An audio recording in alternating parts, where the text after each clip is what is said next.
everyone. Welcome back to the Captain Logan Show. It's me, Captain Logan, and joining me as always is my illustrious chat moderator and producer, DJ Martinez. Once again, in his blank white void of depressing lack of Blu-rays. How's it going, man?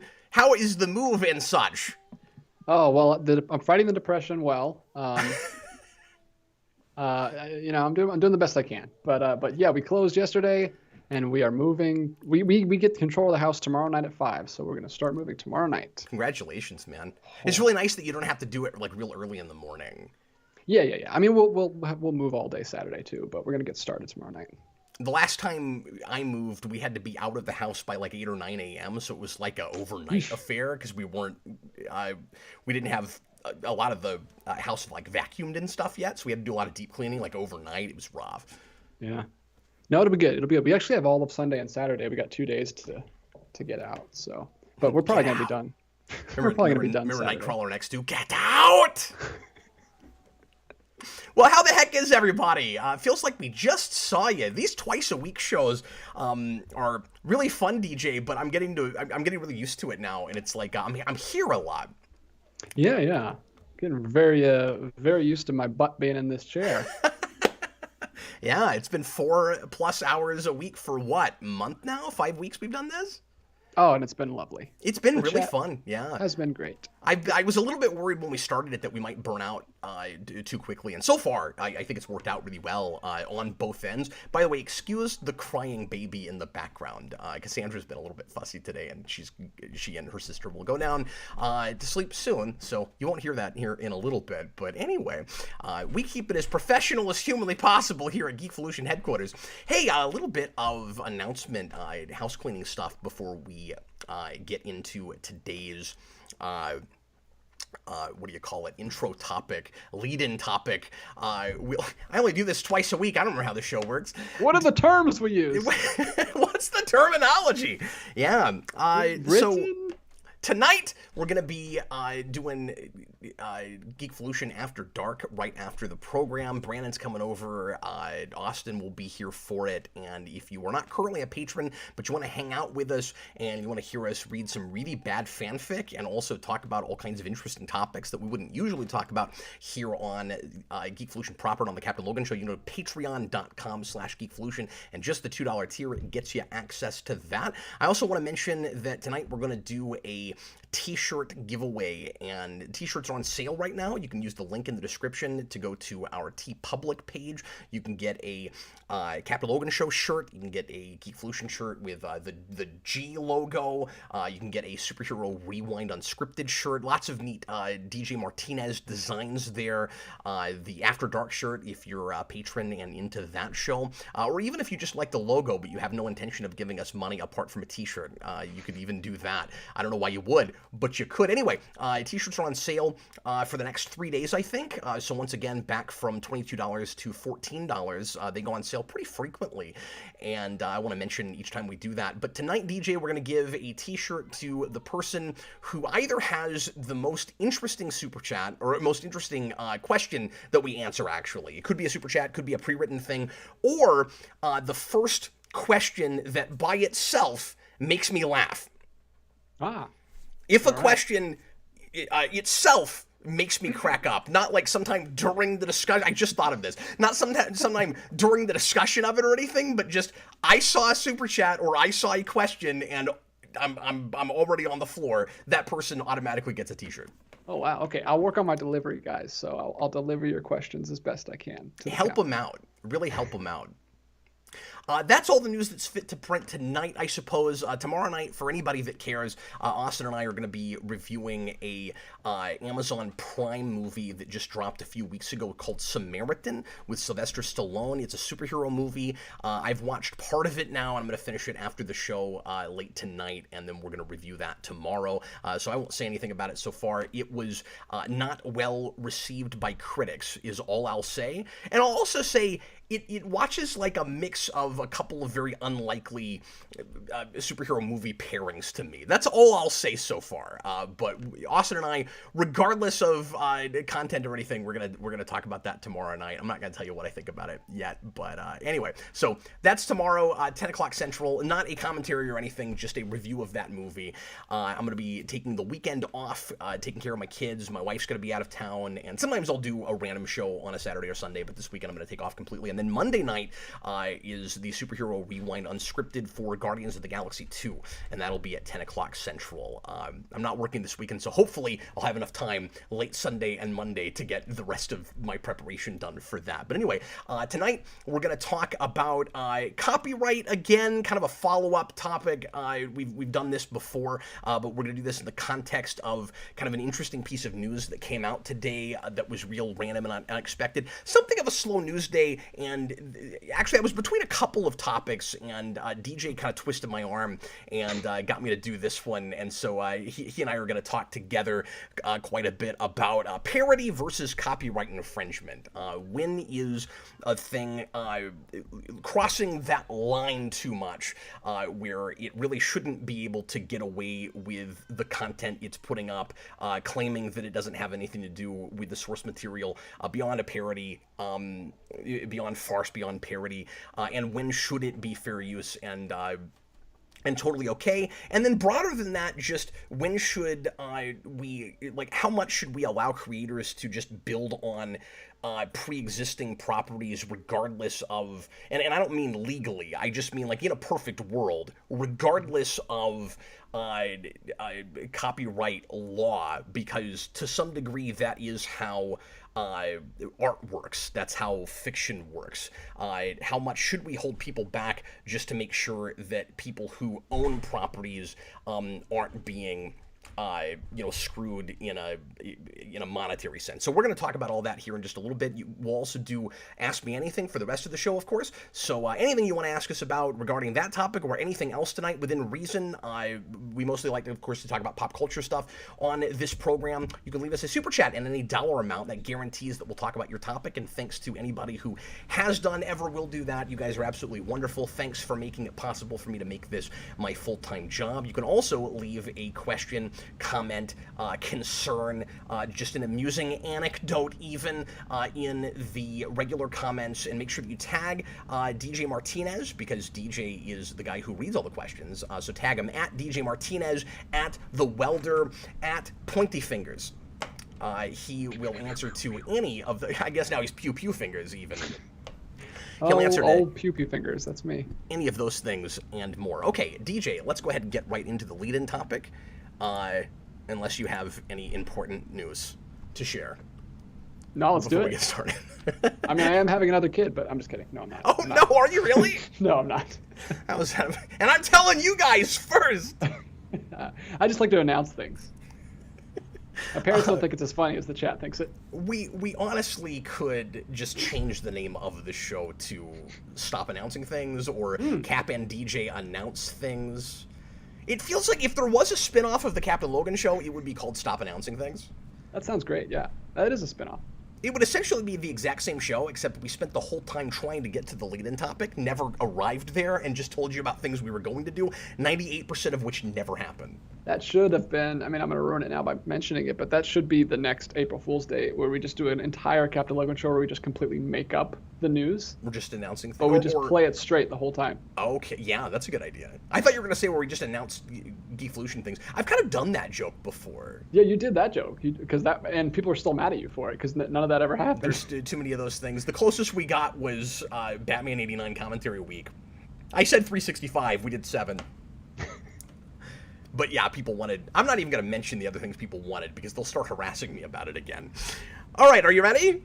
Yes, sir. Okay, so here is the news from Screen Rant, and I'm going to do more reading than I usually do, because most of you guys are not going to be aware of this probably. So I'm going to read a lot of this article down, and then we'll discuss and we'll use this as a springboard for a larger conversation. Here we go. Unauthorized queer Joker movie set in Batman universe pulled from release. The movie is called The People's Joker, which is a queer coming-of-age movie set in Gotham City, which was pulled from future to Toronto Film Festival screenings after its premiere. So I guess the Toronto Film Festival is either going on right now or was going on earlier in the week, and they screened this movie one time, and then immediately the director slash lead actor had to pull it from the lineup.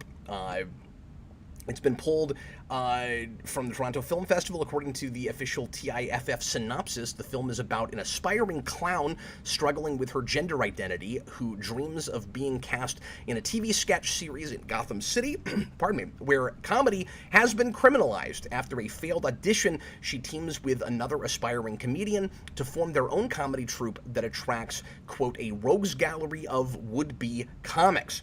A trans comic herself, Drew's debut directorial feature, also sees her playing the leading role. Drew gave a Zoom interview on Tuesday before the film premiered, where she said she and the other filmmakers knew they were in an illegal gray zone, so was like already concerned about that before it was even shown, but that the film's classification is a parody aimed to protect it from copyright infringement. The key word there, aimed, right? Like, is it really parody, or were they trying to get around this by calling it parody? The People's Joker then had its premiere screening as part of the Toronto Film Festival's Midnight Madness program. Warner Brothers Discovery, which owns the rights to the Batman universe, has not acknowledged the film, which is curious. So, folks, before we started, were kind of speculating about whether it made sense or would be fair for Warner Brothers to pull this from a film festival because it's not a wide release and ostensibly people aren't paying to see it. DJ came in and said, well, they are. I mean, people have to pay money to get into the festival. Well, I saw another article. Sorry, I guess I was reading a different one that said specifically TIFF, T-I-F-F, which is, I guess, the studio or something, had to refund people for their tickets. Oh, interesting. This article is somewhat ambiguous, I think, as to why the film was pulled. When it says Warner Brothers Discovery has not acknowledged it, that it kind of suggests that the film festival itself forced the director to pull it. And that it like, because of copyright worries, I would assume, certainly, but I don't think it was Warner's finding out about it and making them pull it, or at least as far as we can tell, unless you read anything to the contrary. I can read this little quote. Yeah, go right ahead. Quote, "The filmmaker has withdrawn this film due to rights issues. We apologize for any inconvenience," reads a statement on the TIFF website. Reads. I don't know why they put reads twice. Maybe this is not very good. Oh, I actually have exactly that in my article here as well. Okay. We're on the same one then. The film was preceded by a title card stating that the film is an unauthorized parody and that all video and graphics featured in the film are original materials, aside from, quote, licensed stock. And I don't know exactly what that means. The question then, DJ, is how did it get that far? Yeah, I don't know, because then it goes on. I guess we're in different articles. This is weird that we're quoting the same thing, but this one's different. It says current ticket holders will receive an email from TIFF Customer Relations with information on their purchase. Okay. So that was another quote from the TIFF website. So, but again, the question is, did Warner step in? It doesn't sound like it. It really sounds like the promoters saw it finally and went, oh, wait, we can't be showing this. But, like, somebody would have had to see the film and let it in the festival, right? That's not how festivals work. Festivals don't just go, anybody who submits a film gets the film in. Like, you gotta earn it. You gotta get approved. It's a big deal when you get in one. Like, I've heard of the Toronto Film Festival. You know, it's not as big as Cannes, but it's one of the big ones, right? Like, if you get your film there, it's a big deal. You might have made it. So, yeah. How did it get that far? Yeah, that was the first thing. When you sent me that article, I was like, how in the world did they even get to show it once? Like, how did they get that far? And it's going to be really weird if Warner's like makes a statement, says, hey, we didn't tell them to cancel it. And like, who did? And from Warner Brothers' perspective, if that got like a semi-wide release, or it went on streaming on a service, or it went to disc and it could be sold, I could see them going either way on it pretty easily, because of the parody thing, and just depending on how small it was. Sometimes even when you're beyond a gray zone where it's obviously copyright infringement, some of these big companies won't bother with you because you're small enough, you're not really affecting their bottom line that much. Yeah, I mean, it took. This is, for me, kind of the obvious example to go to, but it took Axanar before Paramount started really going that hard after a lot of Star Trek fan films, but they raised too much money and were getting too much press, and there were too many people saying, this is before the new Trek shows started, too many people were saying this is what Star Trek should be, and meanwhile, Paramount is trying to push the Abrams movies, and so they got really stringent on the rules for fan film after that. But if you're small potatoes enough, they're not. Generally speaking, these big companies aren't going to notice you.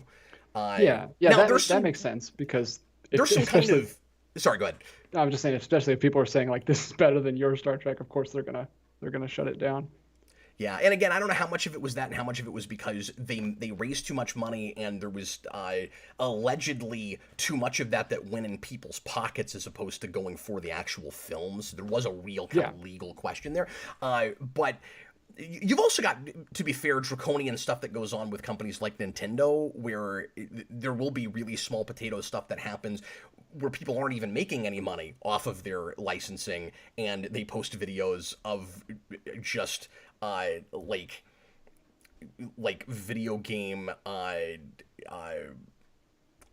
remasters and things that people built in their basements that they haven't even released to the public, that they're just like, here's this thing I've been working on, isn't that cool? And they don't plan on doing anything else with it, and they get shut down. Music's been a big problem with them. For the longest time, you couldn't even monetize any gameplay of Nintendo. So there are companies that are that draconian, but I'm just saying that I don't know where Warner's would be landing on this. But it sounds like at least the film festival decided that it was too much of a gray area. And I think we can... because I don't know where to come down on it. And I also feel like I would maybe need to see the movie, to be sure, like whether I felt that they went too far in the copyright infringement territory, DJ. But I could really see this one kind of going either direction. Yeah, it's really interesting that quote where TIFF said, and TIFF is the Toronto International Film Festival, by the way. Someone correct or let me know that in the chat. But they said that the filmmaker has withdrawn it. So, I mean, I guess that could go either way. Someone could have told him he needs to, and then they just did it. Well, she was forced to. Okay. Yeah, But yeah, as far as the film itself, I obviously haven't seen it. It does sound like I think the character's name. Because again, she was afraid that was going to happen. Like, she went on record before it and was like, "This is dicey. We're trying this. We're really proud of this movie we made." It doesn't seem like they were trying to. Arguably, it doesn't seem like they were trying to capitalize that much on the Batman property or Joker or Gotham or anything. They just wanted people to see their movie made. But you could also say, but you're going to use, maybe I'm getting ahead of myself, you're going to use well-known properties in order to get in the limelight and be seen, so that now you're famous, now you're known if people really like your movie, and then they'll pay more attention to things you make after that. Like, there is a potential like, not as above board strategy there, maybe, depending on, and like, you'd have to know her to know where her heart was, right? So yeah, and that's another whole thing, is like, even if you don't make any money off of it, you're still furthering your career by doing that. So yes. That's a very big gray area. But I watched an interview with her. Oh, you did? And she was talking to Perry for Collider, and she said, like, right out started the whole interview by saying that she was an envelope pusher, and that's like that's the kind of film she wants to make. Like, she wants to like push the boundaries. And so I think that was always the goal, that was probably what attracted her to it, was that it was kind of illegal. When she says envelope pusher, does she mean about the copyright stuff, or about the gender identity issues, or? No, I think the former, because she described her film as an illegal. Like, that's the first word in the interviewer asked her for a description of the film, and she said it's an illegal. And then she just went on. Oh, that's interesting. So she's trying to be like a pioneer. She's a crusader. She's like, people should be allowed to use these things. They should belong to all of us. Yeah. Interesting. I wish I could remember her exact plot description, but she started it with illegal. I wish I'd looked into that. I didn't know that she'd done any online interviews. It's like a 20-minute interview. I didn't get to finish it, but I was just listening to it right before we started.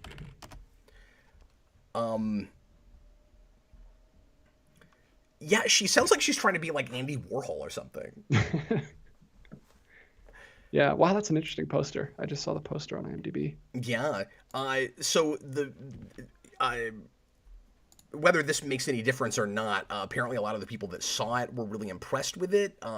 Various fans who screened the film celebrated it online, calling it so incredible, so funny, touching, mind-blowing, unbelievable, and even the best film at this year's Toronto Film Festival. Everything about this movie, from the concept to the plot itself, is framed as a joke, but it seems that self-awareness paid off in the final product. Based on the concept alone, it's a wildly ambitious endeavor, made all the more impressive because Drew is a first-time director. Regardless of whether or not it even had a chance of rising above all the legal red tape, she deserves her flowers. This is still me reading Screen Rant, for having the guts to make a film like this and the skill to bring it to the Toronto Film Festival. However, whether The People's Joker will get to be witnessed by DC fans beyond those at the premiere remains a more complicated question. So my big question, DJ, is, I want to see this movie because I would need to see it before I could say, did it need to be set in a Batman universe? Like, was that the only way to tell the story that she's telling? Could you not tell it in such a way where it's clear what you're doing, but it is more clearly parody? Just change all the names and you're good, right? Like, why does it have to be the People's Joker? Why can't she be like a obviously Joker character, but change the name and make it not Gotham? And are there other like Batman rogues that they're just straight up using in that movie, given that they're using the word Joker and that rogues gallery is in the plot synopsis? But where do you, DJ, generally come down on stuff like this? Like, where is the line between parody and just ripping off stuff intentionally? It's tough because I don't watch many fan films. Like, it's very outside of my, not really wheelhouse, but I just don't experience it very much. But it is tough. I mean, we both went to, I mean, I went to art school, you went to writing school, but I bet you heard the same things. Like, art is ripping people off, but you just have to do it.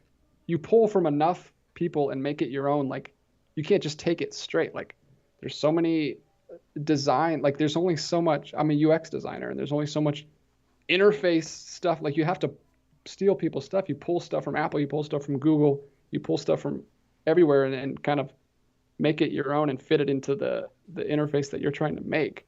So that was always a big thing in school. Like, I remember in my portfolio class, they did not tell us that we could use, like, they made it seem like we couldn't use anything. Like, we couldn't even use stock photo sites to make our designs. And my designs sucked because I had to make everything from scratch, and I was terrible, and I was like just still in school. And then I found out afterwards, oh no, you can take stock photos and you can just alter them and edit them and make them your own. And I was like, well, great. I just wasted all this money in my portfolio because it looks terrible because my teachers didn't tell me how it works. So there's definitely a lot more gray area. People want to say don't plagiarize ever, never use anything. You got to use your own stuff. But like, art, you have to pull from people. That's what art is. Yeah. And it's really ambiguous, right? Like, sometimes when a person is doing that and when they're not. And even like you yourself, you can try as you might, as hard as you possibly can, to never, I mean, and it's not necessarily plagiarizing to never use anybody else's ideas whatsoever, but you are influenced by what you're influenced by. And of course, this is a thing we've talked about a lot on this show, that art has always been building on what came before, finding new ways to say things, mashing up two or more ideas to create yet a new, brand new idea. Even when we look at a character in a film that we can't immediately point to any other archetype and go, look at that feels like a new archetype. Like, I've heard people say Guardians of the Galaxy, Drax, kind of a new archetype. I mean, not really, but felt like it because it's maybe a blend of some different things. I mean, we called it last show that he's just Amelia Bedelia in space. That's right, in space. Yeah, a little more dangerous than her, maybe. Yeah, at least in the first movie. Second movie. And outside of my Amelia Bedelia pitch, which would have her shooting a child in the first 5 minutes of the film. But... Gosh. Oh, man. We're just like starting where we were at the last show and just escalating right from there. We're not even starting back at the bottom. We're just going right in. We're plagiarizing ourselves, really. Yeah, but it's such a mess. My wife, speaking of, in her portfolio, she made a logo for like a wedding a photography company because we had to make up fake companies, and it's just the Focus Features logo, which is a film company, and she didn't even know she didn't even I don't even think she even knew she did that. I think it was just a total coincidence, but it's like a focus with the O, like an aperture that's like out of focus. And every time we see a movie made by Focus Features, she's like, I totally ripped off that logo and I didn't even know. Well, to kind of just back things off for a second, look at this with a grander perspective.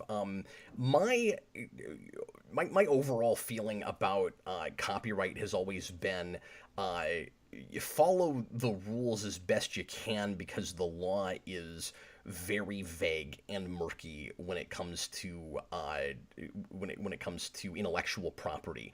And even with what I do with fair use on YouTube, it's always been difficult to tell when you're even following the rules and when you're not. And it's always case by case, and it's basically just like, do your best, try not to break the rules, and you're always going to on accident. Like, there's no way around it. And then you deal with that when it comes. And I think that's maybe even doubly true sometimes when you're making fiction.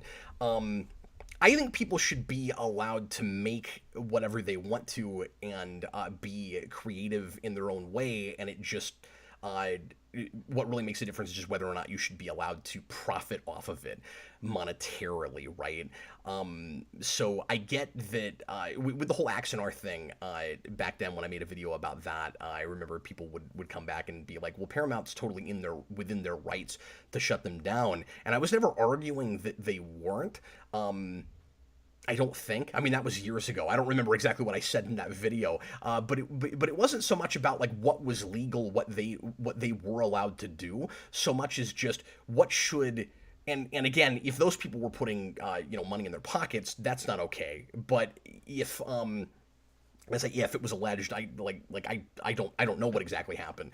But I feel like people need to be allowed to be creative, and they just have to understand the rules, and the rules should be clearer. And I just kind of wish they were. So when we're talking about like fan films and stuff, I really wish people could just make whatever they wanted to, get it out there, and as long as they're not making money, it's okay. And that even is not always the case, especially because sometimes fans just do it a little better. People are talking in the comments about fan films that are sometimes better than what the people who currently hold the rights are making, and people should get to see that stuff. And there's always that question of like how much ownership the fans should have versus what the rights holders, who might just be money milking, don't really understand or appreciate a property. Yes, I'm talking about Star Trek, but other things too. And but this is a weirder case because it arguably, you could argue that it's a fan film, but I don't know if it watches like one because I haven't seen it. Philip Kelton in the comments said this is just a publicity stunt. I don't know if it is, without actually seeing the movie, because it sounds like there's kind of a case that she's making for why you should be able to do a thing like this. I just like that she was self-aware to the point of going, this might not even be allowed to be shown, but we're gonna see what we can get away with. I respect that to some degree. I don't know. What do you think? Well, I was going to talk a little bit about this more. I'm only 6 minutes into this 20-minute interview, but there's two other people with her that worked on the film, and one of them, I don't think she's in the film, but she said that she's the one. It was kind of like a dare. I don't know. I didn't really understand what they were saying, but she was the one who asked her to make specifically like a Todd Phillips parody. I think this is specifically more so a parody of that film, the Joker film. Oh, which might lean more into the parody realm. If it's not just like using Joker stuff to tell your story, if it's actually like a parody of that story a little bit, then that might. But it also has like Harley Quinn in it and Penguin and stuff. So I don't. It's so weird. And then you go. So let's talk about parodies for a second. When is it okay to say your parody and then straight up use characters from another thing and go, but we're making fun of them, or it's satire, so it's okay, right?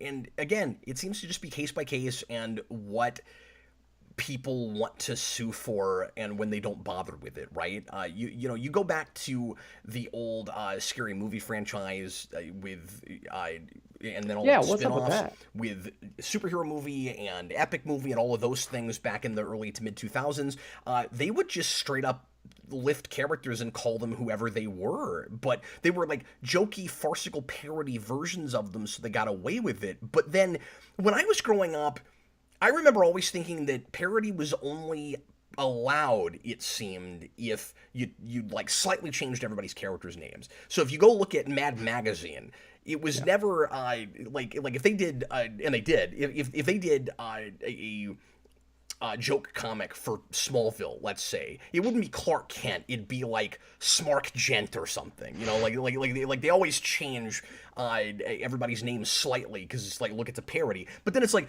is that a thing they had to do, or is that their style? You know, or is it kind of a bit of both?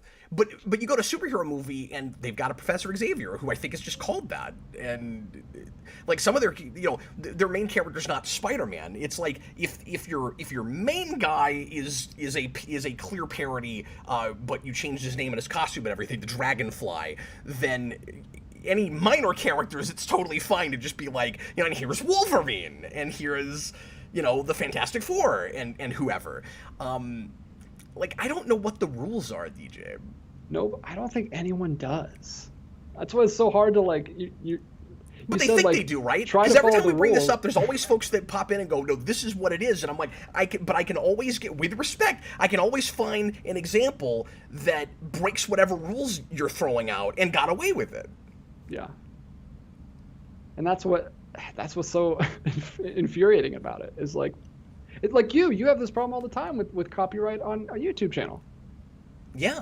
And you see tons of other YouTube channels, bigger than you, some that like use full video in their essays, their video essays. And it's supposed to be fair use. You either change enough, or a large enough percentage of the content is your own. So if you're writing an essay or a review or whatever, and you need to show examples from the thing in order to get your point across, that's supposed to fall under fair use. And there's like a percentage thing. So if you showed the entire movie in order and then just did a commentary over it, that's not considered fair use. We can argue about whether or not it should be, but it's not. But if you cut it up and jumble the scenes around and you don't show everything, and most of the audio content is you talking about it, you clearly didn't take the movie and post it.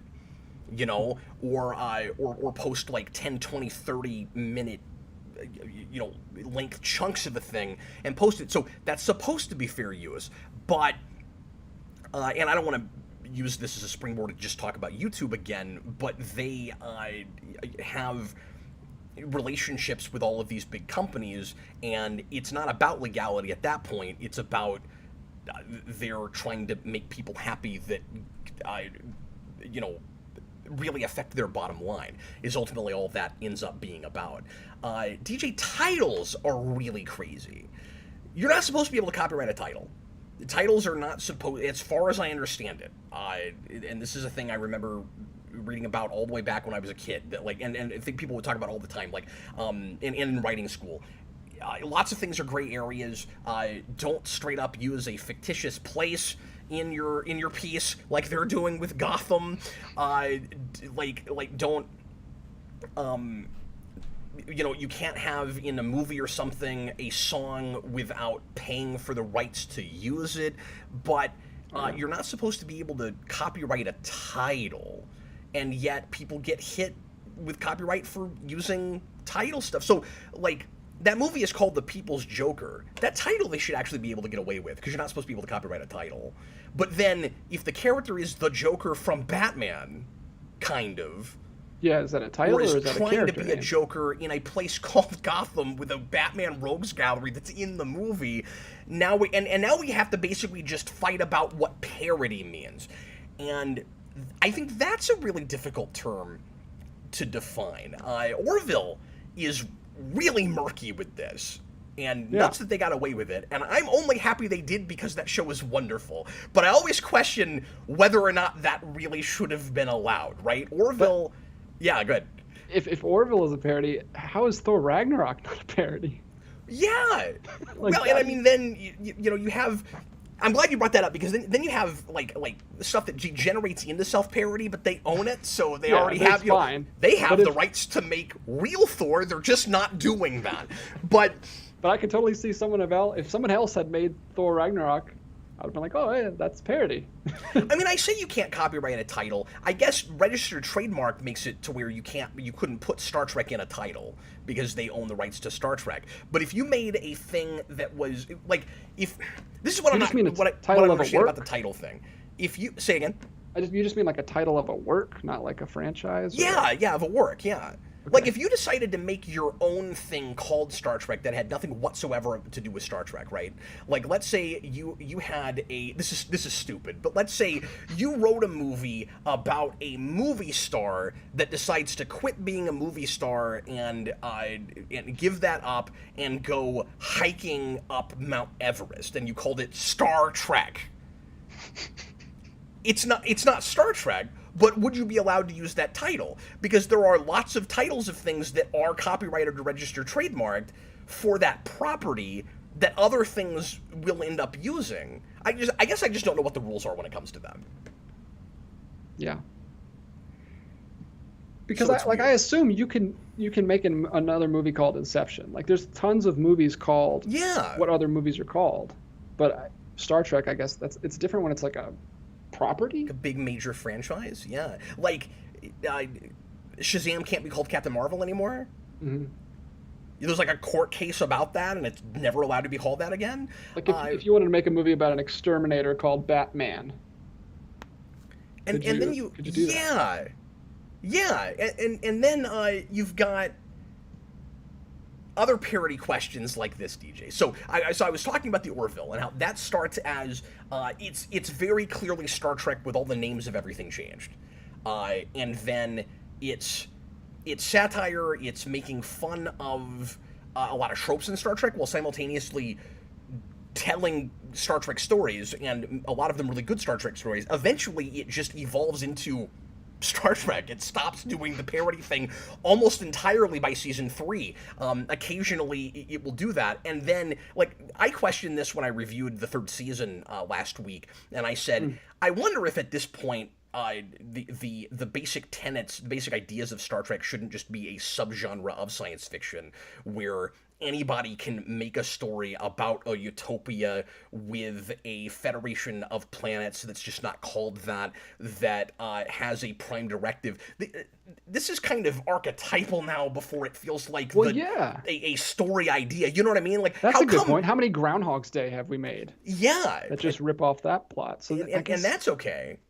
But here's a parody question. If somebody else decided to come along and had made... They couldn't call it Star Trek, but had made essentially the same thing that Lower Decks is. Because Lower Decks is just a parody of Star Trek made under the Star Trek title with all the names of characters and races and technology and stuff. If somebody else had made that, is that okay? Because it's parody. But then it's using all of the names of stuff. But then so is this Joker thing. But then so was superhero movie in a lot of it. I don't know what the rules are. Well, and Mitale brings up an interesting thing. The Asylum movies. Yeah. He says are parodies. I wouldn't call them parodies. They're just to trick your grandma into picking them up because they look exactly like whatever's in the theater. Yeah, they're sort of both, right? Like, it's murky. It's this sort of... Some of them definitely, like... A lot of them have this kind of cynical thing where they're over the top and they're goofy so that you can go, oh, look, that's a parody of this thing. But it's almost not clever enough to be parody. It really... A lot of them really just look like ripoffs of things. Like, Sharknado is absolutely a parody of those kinds of... disaster movies, but the Transmorphers is not. Their Avengers thing was not, or at least didn't look like it. Transmorphers I saw, and it's too boring to be called parody. I don't remember who you watched that with. Eric and I Brandon? did that. Oh, Eric. Oh, yeah. And it was boring as shit. It's too boring to be parody. Too boring to be parody. That sounds like a good album name. I don't know that that's fair, because you don't have to do a thing well for it to be in the genre that it's in. But then, when there is a legal question, you have to kind of ask, where the person's heart was when they made it. Were they legitimately trying to make a parody of a thing because they thought that would be fun and they just sucked at it? Or were they trying to come up with a loophole so that, like you said, somebody's grandma would buy the dollar store knockoff because she couldn't afford to buy the actual Transformers movie? Yeah. Well, let me ask this one super chat about it since Sure. Since it's relevant to the topic. Philip Kelton, 50 Mexican pesos. All this looks like to me is clickbait that doesn't deserve any attention. Yeah, well, I just wanted to use it as a way to talk, more, in a broader sense about parody and copyright and where that line is. We could have done the same thing with the whole Pooh horror film situation. That's a different situation because there is no copyright gray area there because that went into the public domain. It's the opposite situation, yeah. Yeah, but like that I didn't feel like was really worth talking about all by itself either, but we did discuss the public domain thing a little bit with it. But yeah, we made it the lead-in topic tonight because I think there's, like, even if you don't think that this is worth any attention, if you're on the side of this is just a way for a creator to get noticed, then that's a problem and we should discuss it. Mm-hmm. And I'm not sure where I land. I feel like I would need to see the movie. And I side with companies trying to shut this stuff down so it discourages other people from doing it, because if everyone just starts doing it, then like we don't get new stuff. Like I don't want everyone to just start constantly ripping off. The main studios are constantly ripping off. We don't need everyone else to do it too. Yeah, I mean, the more I'm thinking about it, I think if it is supposed to be a straight up parody, there's probably no good reason it has to be Gotham City, right? Like that's what you do to avoid it. And then if she's intentionally not avoiding it because she wants to make waves, then I guess I would need to listen to her talk about it more and see why she thinks that that's a crusade that's worth going on. But again, I think we do it in this country. I will say, I'm partly, without seeing the movie, I'm partly with her. I'm partly in the Andy Warhol camp of Campbell soup cans are everywhere. They're part of our lives. Maybe we should be able to draw them in a painting. Do you see what I'm saying? But it's a little bit different to go, Batman is really popular. I'm going to basically make a Batman movie and change things enough or pretend like the whole thing is just a parody. Like parody and comedy are different things too. Like there's that to bring up as well.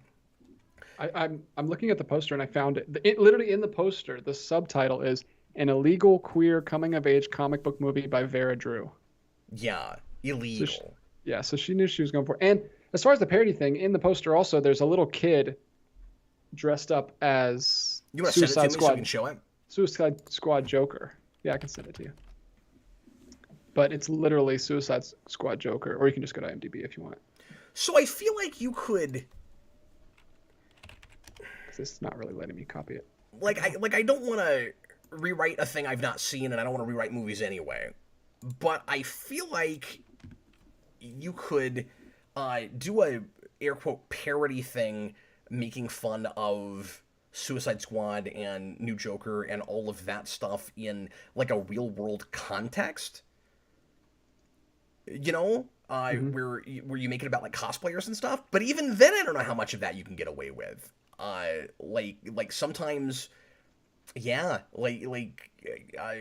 a lot of companies will try to shut you down if you do that, even in a comedy. Yeah. There's just that question of what constitutes parody and what constitutes comedy. We did get an interesting chat from Blue Dragon 5. He sent it to Pew Pew Fingers, and he says, "Cap, have you trademarked Geekvolution or the Captain Logan show?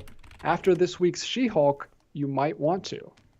Well, I've not been watching She-Hulk, so I don't know what happened in that, but I know they mentioned Geekvolution.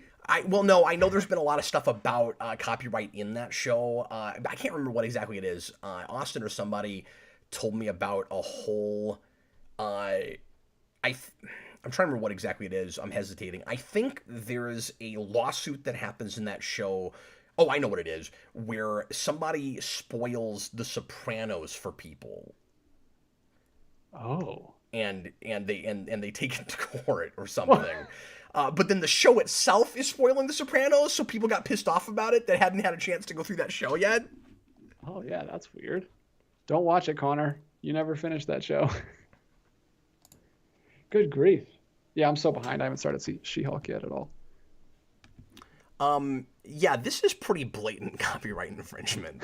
You're looking at the poster. The more I'm looking at this, yeah. Well, look at the logo. I mean, it's the like 1970s, early 80s Joker logo. That face is basically just Jack Nicholson's face. And you can see I almost used that other image for the thumbnail, but it was too small. I couldn't get it to work. But that is straight up the Todd Phillips like outfit with the dark orange suit and the yellow underneath. Yeah, it's true. Huh. I mean, I'm just impressed they got it all the way to TIFF before. That's the bigger question. Again, is just, well, they let the movie in the first. How did it get shown? How did it get shot? This whole thing is very strange.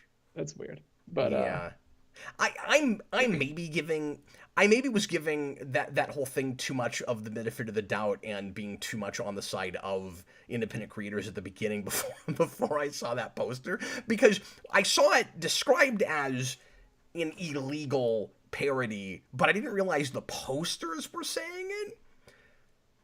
I mean, it sounds like people making a movie about the Joker that at least as far as copyright goes, share a Joker philosophy almost, where it's like, let's make an anarchistic movie about an anarchistic character and call it parody and satire. Just see how far we can go and see if we can watch Hollywood burn or whatever.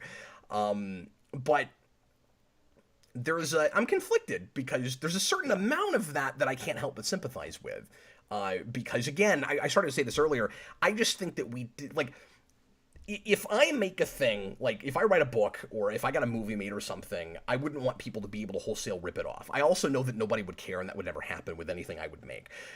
But I'm personally not worried about that with like my food novel or whatever. But sometimes people will be like, "Hey, Cap, you need to be more careful about trademarking your stuff," like Blue Dragon 5 was just saying. But I do think that we take it too far in this country, not as far as Japan does, where you can't even. I've heard that in Japan, in like novels and anime and mangas and things, you can't even like name a work without getting without it being illegal, like another work. Like you couldn't even say you were reading a Batman comic, for instance. Like you can't even say the names of things. That's going too far. That seems like practically draconian to me. But I do think we take it too far in this country, and I do think we have massive double standards about it. Where like again, nobody knows what the rules are. Yeah, and I'm so used to like being like walking on eggshells because of how crazy copyright is like in our worlds, that when they said Superman in Eternals, I was like, what? They're saying Superman in a Marvel thing? Like I was like, whoa, I didn't even know if that was like, for a minute I was like, wait, can they do that? Because I'm so used to everybody shutting everybody down. Remember Aunt May did it in Spider-Man 2. Yeah. No, it's Spider-Man 1. You're not Superman, Oh, it was Spider-Man 1. Yeah. But like, no, it was 1. It was 1. You're right. Yeah, You're right. Hospital. You're right. But yeah, you can talk about anything that exists, but you couldn't necessarily show it. Yeah. No, I know. I'm just saying I'm so used to it being such a big deal and companies cracking down. Yeah, you got to be all careful about it. I'd pause for a minute. I don't want to talk about my own stuff too much, but this is really related, and then I'm going to go back to what Blue Dragon 5 was talking about because I have something to say about that beyond just She-Hulk. I'm slowly but surely we're working on this thing. I've got the script written, and Ty is working on art. It'll be a long time before you guys get to see it, but we're still working on Spawnville, which is my parody mashup of Spawn and Smallville. The title itself is probably copyright infringement. We use some character names from those two properties, and some of them we change. It's because it was more fun that way, and it reads more amusing being a straight-up mashup as it is. And it's not... Because there's also the kind of farce question where, like, does a parody have to be farce? Does it have to be nonsensical? Does it have to go that far before everybody will buy that it's parody and you're not cheating? Because, like, I'm telling a real story in that. It's sort of an Orville sort of situation where it is parody, but it also is telling a real story with an actual character arc. So it starts to blur the lines a little bit. So we're not going to try to make any money on that. We're going to give that away because I feel like I would be compromising the integrity of my... This sounds so pretentious, DJ, but my vision for the thing, if I went, well, I'm going to make all these changes so that I can let people look at it. But if I was trying to, let's say this was a movie and I was trying to get into a film festival, I would have to make those compromises, or I wouldn't try to put it in the film festival. But I guess the person that made that movie was like, no, it shouldn't be like that. I'm going to see how far I can get it. I'm going to say it's illegal in the poster. But that's why we're not selling Spawnville. Yeah. Speaking of, Robert Wild says, for $2, is it false claim to be a captain copyright? Well, I mean, that's not a copyright thing. But yes, I'm not an actual captain. I also never claimed to be with any particular branch of the armed forces or a police captain or I mean, you can call yourself anything. You have to add a disclaimer to the beginning of every video now. There are potential consequences to anything you do. So people might think you're stupid if you just wake up one day and say I'm a captain. And sometimes people do, but it's just a silly YouTube handle. And the captain thing for me, in my defense, I was the captain of a Star Trek club because we all had made up ranks in that club. Everybody else had to work up for theirs, but I started the club, so I got to begin as captain. How else would you do it? The captain is an ensign. He's an acting captain until he works up to the rank of captain. But yeah, I want to go back to what Blue Dragon 5 was saying earlier, saying, have you copyrighted any of your stuff? No, I probably should, honestly, because the URL domain for Geekvolution is currently available and somehow has gone up in value to $1,750. And I don't own it anymore. I used it for a while and we didn't get a lot of traffic at our website and I wasn't maintaining it very well. So I dropped it. And if I wanted that domain back, I would have to pay almost $2,000 to get it. Wow. I looked this up the other day. Isn't that crazy? Apparently that's exactly what Blue Dragon 5 was saying. He says in the show, somebody copyrighted her name before Jennifer Walters does. Oh, that's a really interesting angle. That's actually kind of a cool idea. I guess they copyrighted She-Hulk. She-Hulk, yeah. So that's exactly cool. What he was talking about. And I imagine that kind of thing would happen in that world. So does she win that case, or does she have to go by like Mrs. Hulk or something? I'll have to watch that show at some point. I also wonder if she was like that married to that name, where it's like, oh no, somebody took She-Hulk. Because, like, I could see and I'm not saying that I like MCU stuff being this self-aware. I really hated it in the Supergirl TV show on the CW when she was like, I'm not a girl, I'm a woman. Well, then why the hell didn't you call yourself that? She ends up still going by Supergirl just because that's the name of the show and that's the popular name of the character going back. But she's really begrudgingly, I guess I'll call myself Supergirl. No one's forcing you to, except for the CW. What are you doing? So I wonder if in She-Hulk it's like, She-Hulk, that's a cool name. It's copyrighted. Well, why didn't you call yourself something else? I'm not saying anything else sounds that great, like Hulk Woman or whatever, but like, I don't know, She-Hulk sounds like a horror film title before it sounds like a superhero. Yeah. And because Hulk is, walking the lines of both of those genres, it always made sense that was her name. But like in canon, in the story, I wonder if you'd wake up one day and be like, I'm going to be She-Hulk. Yeah, you kind of got to just ignore and just this is the name, we got to go with it. Don't try to think about it, because then it's like, why would her gender need to be in it at all?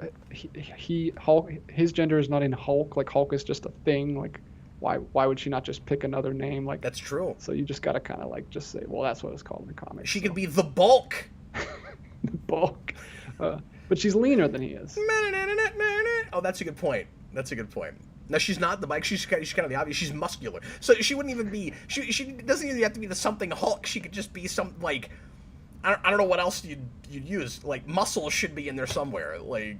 Yeah, I hope there's like another reporter for like the school newspaper that just comes up with the name on the news channel, like in Incredible Hulk 2008. Unshelled Pity says Cat Grant gave her that name and Kara opposed it. That's right, I remember that. Well, I don't know. I don't want to get into that whole show. I was just going to say, I don't understand why Cat Grant came up with that, because she is also, like, you know, ultra-feminist in that show. But she's, oh, I remember what it is, though, where she's like, it'll sell newspapers. Like, that's what the people want. The girls. Girls. Young girls is what the people want. I didn't say it. That was the chat moderator. He's expendable. Okay, go ahead and give us some more questions there, DJ. Guys, feel free to ask us about anything you want to. Of course, now we're already an hour into the show. We have a few super chats. Let's make this Ask Me Anything. If you want to keep on the copyright and parody train, feel free to. People seem interested in this topic, and I'm glad, because it's been a while since we talked about this, and I thought it would be interesting. And once again, I can't help but basically just come down with my hands in the air, going, I don't know what the rules are, but in a perfect world, somehow I want people who make original things to be protected within reason. But I also want people to be able to make what they want to make. You know what I mean? And those things are kind of feel mutually exclusive, I realize. But that's the perfect world, is that somehow both... If the world were fair, both of those things would be more possible than they are. The world is not fair, and neither are the laws all the time. So anyway, do you have any final thoughts about that before we talk about other random things? No, but we do have two more about the subject. So I'll go ahead and then let's keep on it. Go ahead. Last two super chats. Bob the Hun, $2. Breaking the law on purpose for attention. Yeah, I mean, that's true. I'm just saying I can kind of see a person who doesn't agree that that's what the law should be, like acting in what they see as righteous anger and going, maybe these are laws worth breaking, pardon me, to make a stand. And because, I don't know, this gets really murky, DJ. Like, whether or not you're with a crusade, like whether a crusade should break certain laws and stuff, really just depends on whether you believe in them and if people are getting hurt. And in this particular case, we would have to argue about who is getting hurt here. And that is, of course, whoever owns the property that these people are capitalizing on. But it's not terrorism. It's not like we're physically hurting people.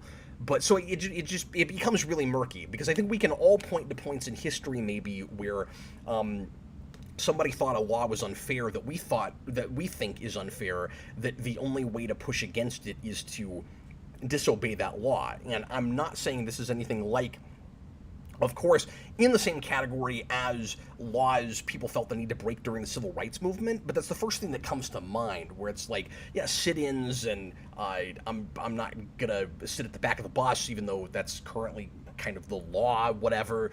I don't know. It gets really complicated, DJ.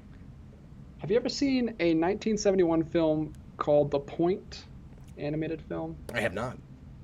It is directed by Ringo Starr, or not directed by, it is narrated by Ringo Starr. It is an animated film, and it's all about this world, this fantasy world where everybody has points. Everything, every human, every living thing has points, and there's this child born that doesn't have a point, and he's like banished.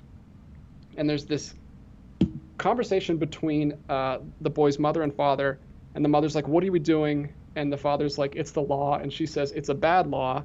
And he says, good law, bad law, what difference does it make? It's the law. And she says it makes all the difference. And I was just thinking about that, because I just watched it like last week. Wow. While we were talking about this. It's a pretty good movie. Yeah, that's quite relevant. 1971, psychedelic animation, weird fantasy morality tale. Check it out if you haven't. But yeah, that gets into that question, or into that area of what is right and what is the law are not always the same things, and we're not always going to agree on that. But I'm also not saying that I necessarily think that these people should have done what they did the more I'm hearing about it. I don't know. Once again, I wish I had all the facts. I wish I could see the movie. Yeah. I mean, but looking at that poster, like, how else? It's creative anarchy. How else do you look at it? Yeah. Which, in that case, maybe it's appropriate that it's the Joker. That's what I'm saying. Yeah. It's really interesting. I get why some folks in the comments are dismissing it out of hand. Yeah. Totally. But I wanted to explore it a bit and see if there was any kind of merit to it. And I guess I'm really just not sure. Yeah.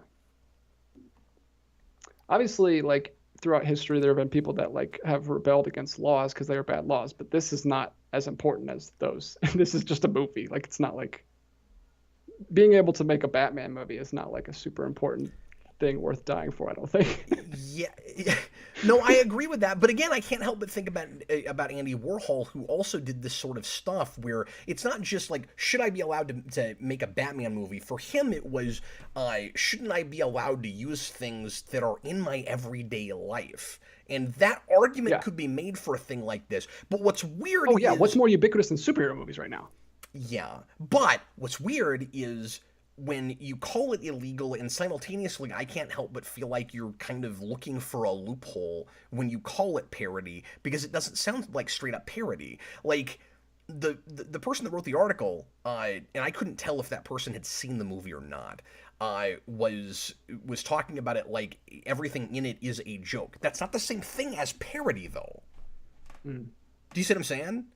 And that's where I say I would need to see the movie to see if I would classify the whole thing as parody of the things that we're talking about, as opposed to we made a comedy using these characters. Yeah. It's probably really murky. Anyway. The next one is kind of along the same lines. Chewbacca's Lover, $5. They think they are above the law because they have the right message. They know it's illegal. Everyone does, but want a free pass. Well, I don't know that they do. I do. I think they were sort of hoping they could somehow get away with it. But I don't think they were asking for a free pass. It doesn't seem like that. Because they sounded like they expected to get shut down. Yeah. At the same time, she immediately started a campaign on Twitter that was like, free this Joker movie or whatever. So yeah, that seems dumb. That does seem just like an attention thing. Maybe the whole thing was a way to try to start a movement. Because it seems like she's really an activist, like, against copyright, almost as an idea. It sounds like. So it's like, what if I made a movie that clearly, like, unabashedly breaks copyright law, say it's illegal in the poster, get it in a film festival, get people to see it. I know it's going to get shut down, but I'll see if I can get it that far. Then it'll make news. Then idiots like Captain Logan on YouTube will talk about it. Hopefully nobody with more of a following, so that it doesn't get traction. And then I'll create outrage intentionally. There may be a whole play here for a movement. Just if you look at every move they've made, that's not a crazy thing to say. Yeah. The pawns go first. CM Productions. We're moving on to different things. $5. Hey, I like that idea. That sounds great. If you could rule, I don't mean to be so wishy-washy. I think this is difficult to call. Oh yeah, of course. No one knows. Nobody knows. There are no rules. CM Productions, $5. If you could rule any planet in the solar system besides Earth, which one? Well, I don't think I'd be all that excited about ruling planets that don't have anybody on them. Like ruling a planet. Whenever I think of being a supervillain and ruling something, I think there are subjects to be controlled, right? Like, I'm gonna rule Venus is kind of the same thing as being a colony of one. on Venus. It's kind of the same thing. Although I guess if you were there first and then people try to come after you and you had enough resources, you could say, I'm the king of Venus! And then, you know, you could rule it retroactively. I don't know. If you had to pick a planet that currently has a deserted planet, I can't say deserted, desert planet, nobody on it. I don't know. What would you go for it? Well, he doesn't say it's deserted. Like, this could be in the future when we colonize all the planets. There's no timeline. He said in the solar system. I assumed we're just talking about right now. There's nobody on the planets. I just think he's like saying, based on like the topography and like what the planet looks like, which one would you like to rule? I don't know. I'm like an classic sci-fi lover nerd. I think Mars is just cool. Just like the whole vibe of Mars is like Martians and that whole thing. Obviously, there's not Martians, but I would make Martians if I was the ruler of Mars. I would make people look like Martians. I don't know. Yeah. I mean, what else is there? I mean, it's got cool moons. Yeah. It's got cool moons. It looks cool. It's I mean, what else are you gonna go with? Like Saturn. My superficial answer is Saturn. It's got rings. True. I don't know. It's got rings. Yeah. I don't know the temperature of Saturn. Now Mars is. I think it's super cold, isn't it? Okay. Isn't Saturn a really cold one? I forget. But I mean, none of them are. Like Neptune. I don't really care because none of them are like hospitable. So like, you'd have to figure out a way to live on them, no matter what it is. Yeah, I think Mars is the closest to being. Of all of them, it's the easiest one to figure out a way to like, you know, build a society, but you'd still have to be indoors and you know, wear masks and things. But like some of those planets are so hot or so cold that there's really no way to do it at all. Yeah. So far. But yeah. So superficial answers are Mars and Saturn. Hopefully that's what you wanted. The real answer is probably underground. Any of the planets. Ugh. I'm claustrophobic, so that would be miserable for me to never get fresh air. Yeah, Dana versus Venus is cold. Yeah, I knew that one, but I don't know. We'll look up the temperature of Saturn. I don't know why we're acting like anything's a mystery anymore. We've got the whole database of the universe sitting right in front of us here. Wait, Venus is cold? Isn't Venus like the second closest one to the sun? Oh, I thought Venus was really cold. I don't know anything. Yeah, Saturn is really cold. Saturn is minus 285 degrees Fahrenheit. Wow. Yeah, I'm not going there. And Venus is we're wrong. Venus is a hot one. You're right. It's close to the sun, of course. It's 820 degrees.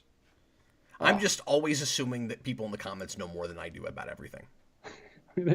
Yeah, they're probably just joking. T-Edge1, $5. Shall we go in a completely different direction? Cool. Best push of the rating. Well, I'm just going to read this straight. Yeah. Best push the rating scene can't be from before PG-13. Okay, so he's saying the best scene in our minds in a movie that really pushes the envelopes of the rating system. But it can't be from before PG-13, but it doesn't necessarily have to be PG-13. He said so. Any rating. Yeah, so he's saying the PG-13 rating has to have existed. Mm-hmm. Wow. But I guess that's a cool question. That would be the only one that you'd really be pushing is the PG-13, right? Like that's not true. You could push PG. I can't think of any great examples. Yeah, I wouldn't like you to push PG. That's just weird. Like, that's true. To be a kids movie, even though it's not supposed to be. How often does that even happen? Where something will be like, we really want a PG rating, but we're gonna get like a few things in here that are probably not appropriate enough for that rating. Yeah. It seems like very often, especially these days when things get PG-13, and like most movies are now, the studio or executives or producers are worried that if it's PG, nobody will go see it. We even have that with R sometimes, where it's like, you know, we're aiming this at a particular demographic who won't go see it if it's PG-13. Yeah. Does anything immediately leap to mind? For specifically PG or just anything? No, not for PG. He's just saying PG-13 has to exist at that point. So like. Well, no, but you just said, has that ever happened? So I was still. No, I'm saying for his question, does anything immediately leap to mind as a really great scene that pushes PG-13 or pushes a rating of any kind? I'm trying to come up with a really good one. I'll read the chat while you're thinking. Daniver says Hunchback was G, which that surprises me. That's pretty nuts. I didn't see that until I was an adult, but like Hellfire and all like the temptation of him wanting to basically just like have sex with the really adult subject matter in that movie, and you wouldn't get that now. That was in a very specific time and place. Yeah, I don't think Disney movies get G anymore. Or do they get PG these days?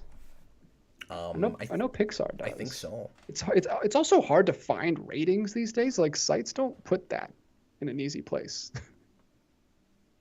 There's a lot of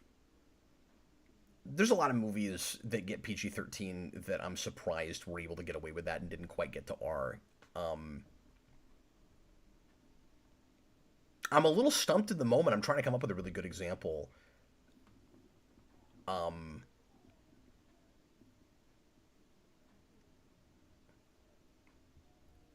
Yeah, I'll keep thinking about this. I don't know. I'm not in the right headspace for this all of a sudden. Yeah, it's really hard when we're talking so intensely about a different topic to just like think about something else real quick.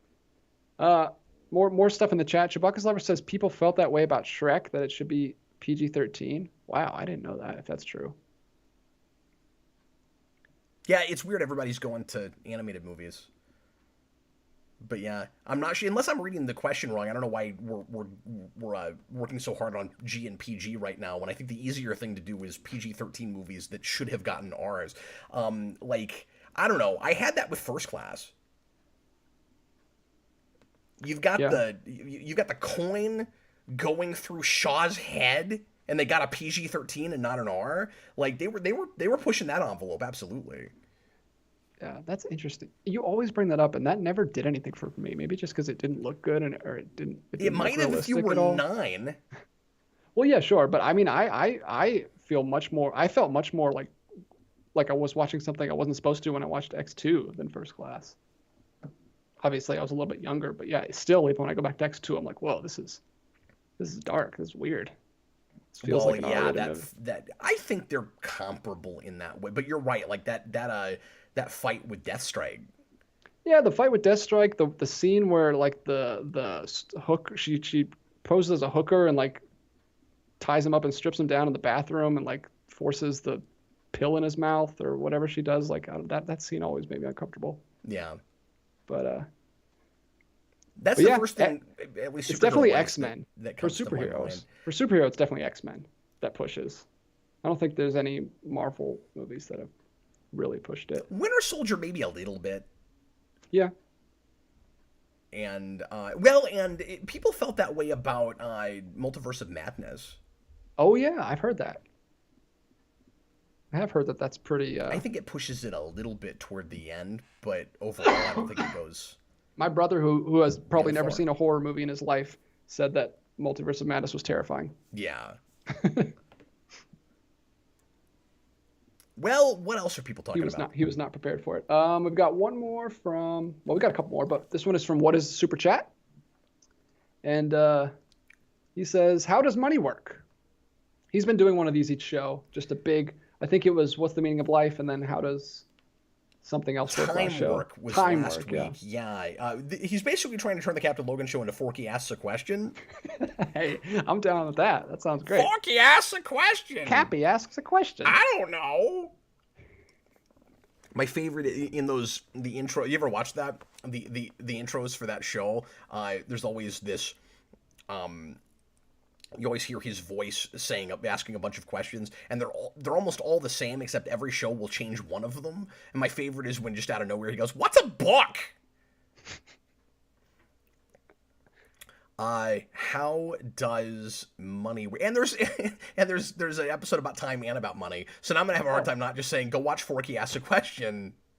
Yeah. We always suggest you listen to Forky before you listen to us because he's much more knowledgeable. See, now I see what he's doing. I figured I cracked the code. You take this one first, DJ. How does money work? I'm gonna make you do one of these. I don't know. I don't know. I don't know anything about how money works. It's different in every freaking country. How does it work in your country? Well, in my country, I make boopity boop boop boop, pretty designs on the computer, and then it shows up directly in my bank account, and then I buy Blu-rays with it. Okay. You're kind of skirting over the part where the government takes some of that money from you. That is true. They take a lot of money from me, way more than I am happy about. I don't like to look at my pay stubs because I'm looking at how much I actually make, and it's nowhere near what ends up in the bank account. So you know what you should do? You should just stop paying taxes, and then when you get audited, totally. no, and then when you get audited, you should write out your whole plan for not paying taxes. And at the top, it should say DJ's illegal plan. To not pay taxes. For how money should work. This look, is how money should work. It's okay because all along I planned on being anarchistic, and I'm self-aware about it. I know it's not okay. Yeah, it was a parody. It anyway. It was a parody of money, guys. It was a parody of money. Yeah, the first thing that comes to my mind with this question, because obviously it's just a silly question, is how long will money, as far as how money works, DJ, how long will we still be on a paper system at all? Like, will we in our lifetimes see the day where paper currency and coin is totally axed and we go to a completely digital society? Yeah, get barcodes on our hands and just beep. Or if not that, just it's all apps and nobody accepts paper money. Yeah, here's a question: do you use or whatever what Samsung equivalent of Apple Pay is? I still don't use Apple Pay. I still use and it's so convenient, but I don't know. Something in me is just like, I don't want them. I don't like that. I don't know why. It feels too cyberpunk to me. It does. We are kind of living in that future. It's a step too far for me so far, and I know eventually I'll get used to it, and I'll just start doing it, and it'll be part of my life. But and I'm also just set in my ways. I've had a PayPal account connected to a debit card forever. And so I have a lot of my resources, in a digital place where I never see physical money. I don't always take physical money out of the bank account. I'm set up. This is inside baseball. Nobody is going to care about, but I'm set up with a bank account and with a PayPal account. Just for business, not including whatever else my family does. And anyway, I sometimes I carry some cash with me, but I go directly out of PayPal for a lot of things, and I still just swipe my card, and I could use the PayPal thing app also. Although I think fewer places take that than the Google Pay thing, and I've just never set that up. So that's part of why I don't use that. Yeah, it's very weird because I also use a debit card for everything. I never use real money, but for some reason that's more comfortable than using just my phone. Is it because it still feels more physical, or do you not trust it? I honestly don't know. Every time I update my phone, it says set up Apple Pay, and I say do it later. And it's just, I kind of don't trust it, but I have no reason to. I've never looked into it, but I also don't want to put any effort into looking into it to see if it's safe. Like, I'm sure it is, but I don't know. It's just, I don't like change. Yeah, that's kind of. It'd probably be much easier than keeping up with a debit card, but I resist it. Well, and you and I are very different when it comes to this. You're more frugal, besides the way you buy Blu-rays, but besides that, you're very frugal. Well, that's because of this channel, but anyway. Yeah, you're welcome. That's a separate fund, the Blu-ray fund. I am so much of an impulsive spender that I feel like if I could just tattoo a barcode on my hand and walk up to things and pay that way, I'd be way too tempted to do that more often. Like, something about physically having to crack out my wallet and think about it. It really does make a difference. Yeah. I mean, a lot of people tell you that you should just take cash out and use cash because it hurts so much more. Like, you know how when you actually have cash, you never spend, or at least me, I get birthday money, Christmas money, it's in my wallet for like 8 months. Like, I never use it. You don't like having your wallet empty. You've got $100 in there, and then you go out to eat and you walk out and you've got $45 left, and you go, where the hell did it all go? I know, it hurts so much more when you use actual cash than when you use a debit card. You don't feel anything. It's just done. I'm not saying when I go by myself, I generally spend $55 on dinner. I mean, if I took my family out somewhere, yeah, I can get close to that on sushi, though. Well, Cap's an alcoholic. He gets 3-4 drinks with every meal he gets. That's not true. Don't tell people that. I will say, total joke. I don't go to sushi restaurants as much as I used to because I can't get out for less than $35 by myself. I don't think Sushi's expensive. I've never had sushi. I'd be curious to know if you'd like it. I don't know. We should go sometime. Sure. Let's do it. Although it won't be fun for you if you hate it. But we can get, if you like any Oriental food, though, you can at least sample some sushi and go, I don't like this, I'll just have teriyaki chicken or whatever. And then, like, you know, you'd still be able to eat. Like, I love Chinese and Japanese food. I love Asian food. I love Korean food. Korean food, there's a place in the market down the street, bulgogi chicken, and it is amazing. Real quick, can I tell a story?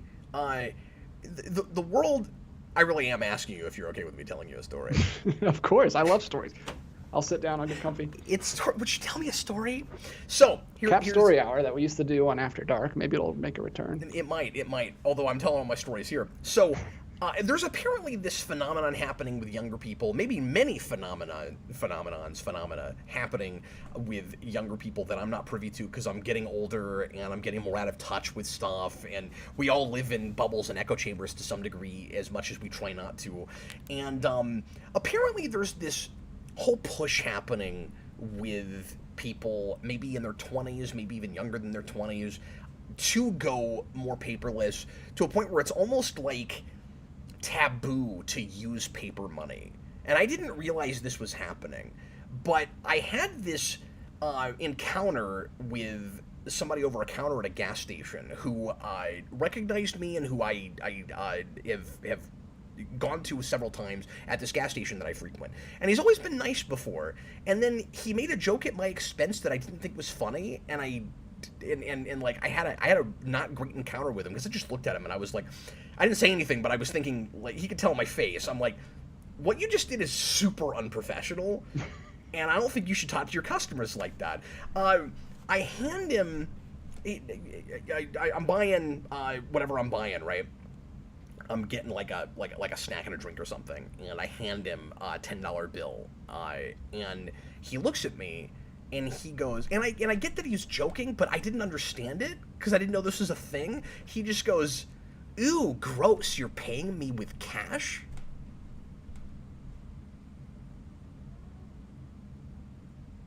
And I just looked at him. I made him repeat it. I couldn't believe he said it. I went, "I'm sorry, what was that?" And he doubles down on the joke. He goes, "No, it's gross, you're paying with me with cash." And I gave him that look. I was like, I mean, I try not to be impolite. That was weird, and I didn't know how to respond to it. I was just like, I'm not going to be talked to like this at a gas station. I'm giving you money, and like, I don't like that, DJ. Like, weird. So you think it was because he was younger and like they don't like cash? It could have just been because like I mean, there's always like a thing that money is dirty because it literally goes around for decades and decades. I think it became more taboo during COVID. Because people didn't like, being like Tony Stark didn't like being handed things. Yeah. Well, it's been touched by millions of people, and no one ever washes their money, obviously. So yeah, maybe it was it was recently though. Yeah. So things are pretty much. It was just regular looking money though. It's not like he wasn't talking about the specific bills. It was. I got the sense that he's like regularly doing this joke to people. Oh, maybe it works better on other people. Maybe so. He's getting pity laughs. Yeah, like I'm maybe too serious about things, but I don't like stuff like that, man. Like, I don't like getting made fun of. Like, again, I don't mean to take myself too seriously. Maybe I'm showing my colors too much here. Like, maybe I'm getting too personal. But DJ, there are just certain situations where I think you should be more professional, and it's not right to make fun of people. Like, joking with somebody you know well is one thing. Like I don't really know this guy. I've seen him a few times, but more than that, it's like making fun of a person specifically for handing you money when you're making a purchase. Like, I get that the guy's just a peon behind a counter and he doesn't have any stake in it besides his hourly, but it's the principle of the thing. You know what I mean? I'll tell you another story. I went to a flea market a few months ago, and I bought a couple of vintage empty cereal boxes. One of them, nobody tell him, I don't think he'll be watching this. One of them was for Vince for his birthday, and I'm really excited to give him this because it's an old 1984 Ghostbusters cereal box with a hologram in the middle of it. It's pretty rare, and I found it like perfect shape.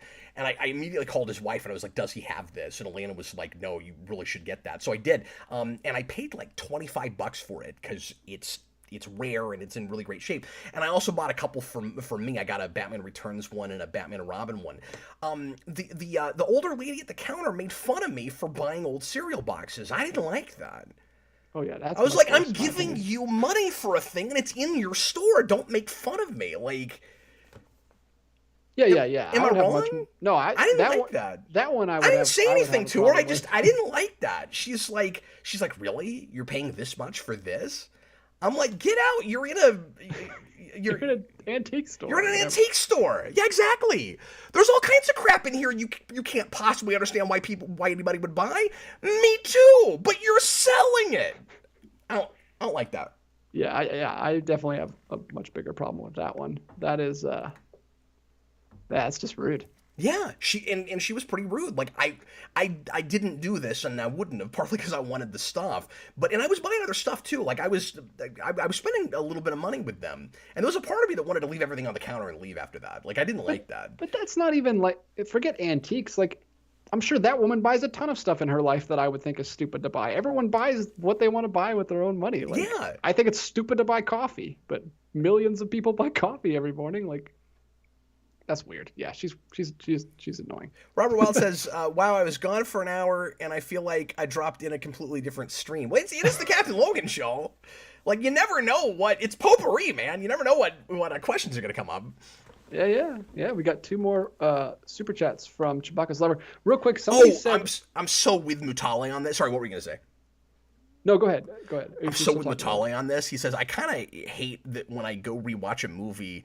I kind of hate that when I go rewatch a movie and get made fun of by the people at the counter. Yeah, like you're a patron at an establishment. You should be able to go in and spend as much money with them as you want. They should be grateful for that. Again, principle of the thing. I get it's really easy for people to come back at me and be like, they're just making $7 an hour. They don't care about you. Yeah, but. I think you gotta respect people at the establishment you're at. Like if you don't like the way corporate treats you and how much money you're making and stuff, that's not the fault of the people that are coming in to spend money with you. Like, yeah, call me old fashioned. I was raised differently than that, and I'm just saying, and I stand by it. I don't think that's how you treat people that are spending money with you. Yeah, Senior Stick says, is Cap becoming a villain? Will he seek revenge? I'm gonna make an illegal movie about it. That's gonna be the gift that keeps on giving, I think. That's gonna be the new quality, Zaslav quality. Oh man, yeah. How does Zaslav feel about that Joker movie? I wonder. Oh yeah, he's the one who secretly shut it down himself in person. Nicholas Montez says, I can't function without coffee, though. I wasn't making fun of people who drink coffee. I'm just saying I think spending like $5 for a cup of coffee at Starbucks. I completely missed that. When did you talk about coffee? When I was making fun of the woman, I was like, I'm sure she buys a lot of things that I would think is crazy. Like everyone spends money with their. I think it's crazy to buy $5 in coffee, but who cares what I think, because everyone has their own life and can spend money on whatever they want to. Yeah. That was my point, is that it doesn't matter what anyone thinks. Just spend your money how you want to, unless you're putting your family on the street because you're spending all your money. Yes. Now, on the other hand, I can, and some of us spend money frivolously and realize it, and maybe sometimes feel guilty about it. But we have our vices, we have our quirks. If you're getting enjoyment out of it, and you're not hurting anybody, and you're not sitting with $0 to your name when you're trying to put food on the table for your kids or send them to college or whatever, like, it's, you can do whatever you want to. But on the other hand, I can still say I don't understand that. You know what I mean? Like, yeah. like I can still go, look, I've drank really nice, really good cups of cappuccino that at a hole-in-the-wall coffee place cost me $2.50, and then I go to Starbucks and I pay twice that, and I spit it out right after I had my first sip. I don't understand why people are paying for that.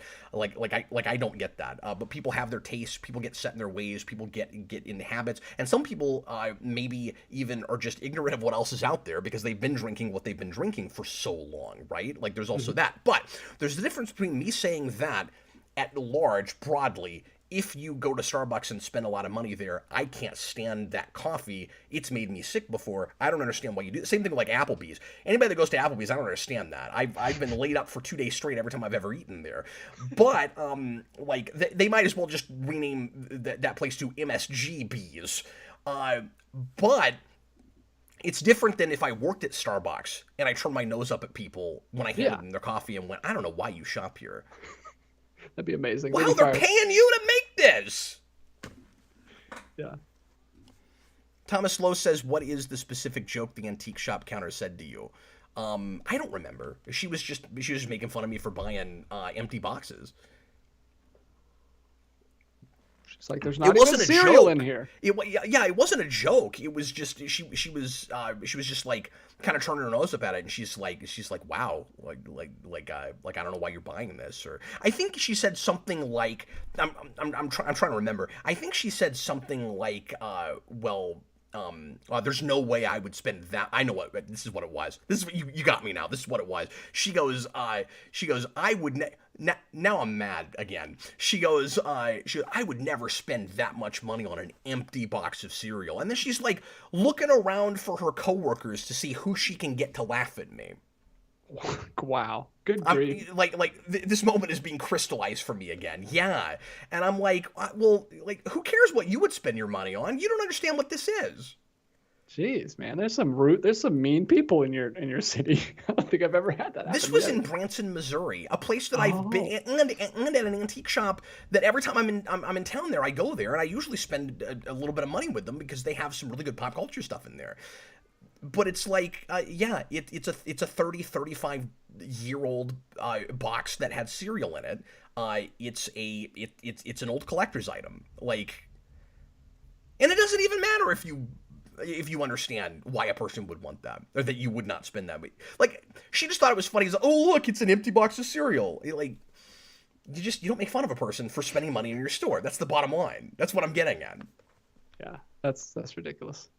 Ludicrous. Let's track this woman down. You don't do it. Matteli says Cap should have flipped the bird at her. Well, no, I mean, I don't want to meet rudeness with more rudeness. I can't say that I was particularly talkative with her after that. The Robert Wild says she never read the Sneetches when she was a kid, did she? Oh, I don't know what that is. That is a Dr. Seuss book. Oh, yes, of course. Okay. But what does that have to do with empty boxes of cereal? It's all about understanding that people are different. Not everyone cares about the same things. I see.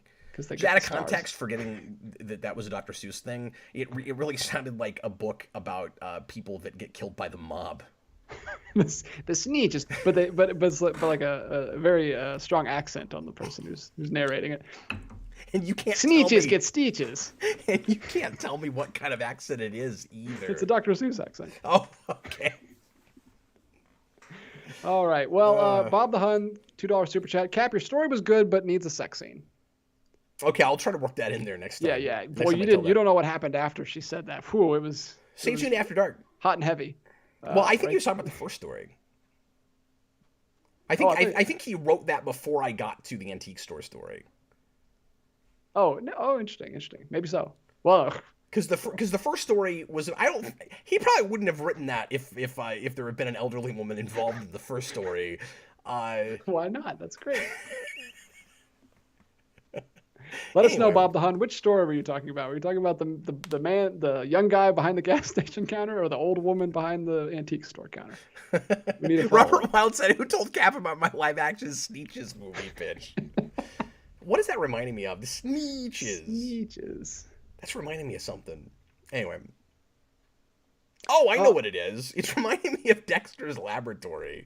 That's how Dexter would say Sneetches. This Snitches. The Sneetches. My stupid sister, Dee Dee. Always sneeching on me. Oh, man. Well, we got two from Chewbacca's Lover a while back. I think still about the main topic. Let me see. $5. This is going to be the shortest set of timestamps. But you're going to have to jump back and forth. It's going to be like 5. Anyway.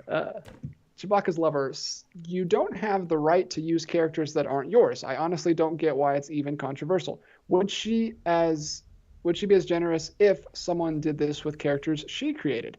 I get mentioning Batman because he's such a big part of our lives, but just use stuff that's not yours. I think he means don't use stuff that's not yours.